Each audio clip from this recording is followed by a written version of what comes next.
شہریوں نے گزشتہ روز نگران حکومت کی جانب سے پیٹرولیم مصنوعات کی قیمتوں میں کمی کو ناکافی قرار دے دیا۔ السلام علیکم، میرا نام مظفر شاہ ہے اور آپ دیکھ رہے ہیں ایم پی نیوز۔ ناظرین کرام، شہریوں نے گزشتہ روز نگران حکومت کی جانب سے پیٹرولیم مصنوعات کی قیمتوں میں کمی کو ناکافی قرار دے دیا۔ نگران وفاقی حکومت کی جانب سے پیٹرول کی قیمت میں 8 روپے کی کمی کی گئی ہے، جس سے عوام ناخوش دکھائی دے رہی ہے۔ عوام نے پیٹرول کی قیمتیں مزید کم کرنے کا مطالبہ کرتے ہوئے کہا کہ 26 روپے اضافے کے بعد 8 روپے کم کرنے کا کوئی فائدہ نہیں، اس سے مہنگائی میں کوئی کمی نہیں آئے گی۔ فی لیٹر 8 روپے کم ہونے کے بعد پیٹرول کی نئی قیمت 323 روپے 38 پیسے ہو گئی ہے، جبکہ ڈیزل کی قیمت بھی 11 روپے لیٹر کم کر دی گئی، جس کے بعد نئی قیمت 318 روپے 18 پیسے فی لیٹر ہو گئی۔ دوسری جانب وزارت خزانہ کی جانب سے کہا گیا ہے کہ عالمی منڈی میں پیٹرولیم مصنوعات کی قیمتوں میں کمی اور روپے کی قدر میں بہتری کے باعث پیٹرولیم مصنوعات کی قیمتیں کم کرنے کا فیصلہ کیا گیا۔ وزارت خزانہ نے کہا کہ پیٹرول پر 60 روپے اور ڈیزل پر 50 روپے فی لیٹر لیوی برقرار رکھی گئی۔ اس کے علاوہ اوگرا کا کہنا ہے کہ آئل مارکیٹنگ کمپنیز اور ڈیلرز منافع میں فی لیٹر 88 پیسے کا مزید اضافہ کیا گیا ہے۔ بہت شکریہ۔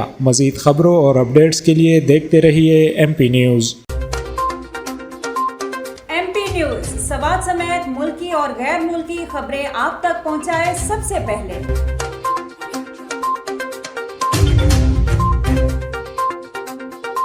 دن بھر کی تازہ ترین خبریں ہوں یا عوامی مسائل ہوں، ایم پی نیوز کی سکرین پر سب سے پہلے۔ سیاسی میدان ہو یا ہو کھیل کا میدان، ہم پہنچائیں گے سب سے پہلے خبر ایم پی نیوز پر۔ اب آپ کی آواز بنے گا ایم پی نیوز سب سے پہلے، تو ابھی فیس بک پر اور یوٹیوب پر سبسکرائب کیجیے ایم پی نیوز کو۔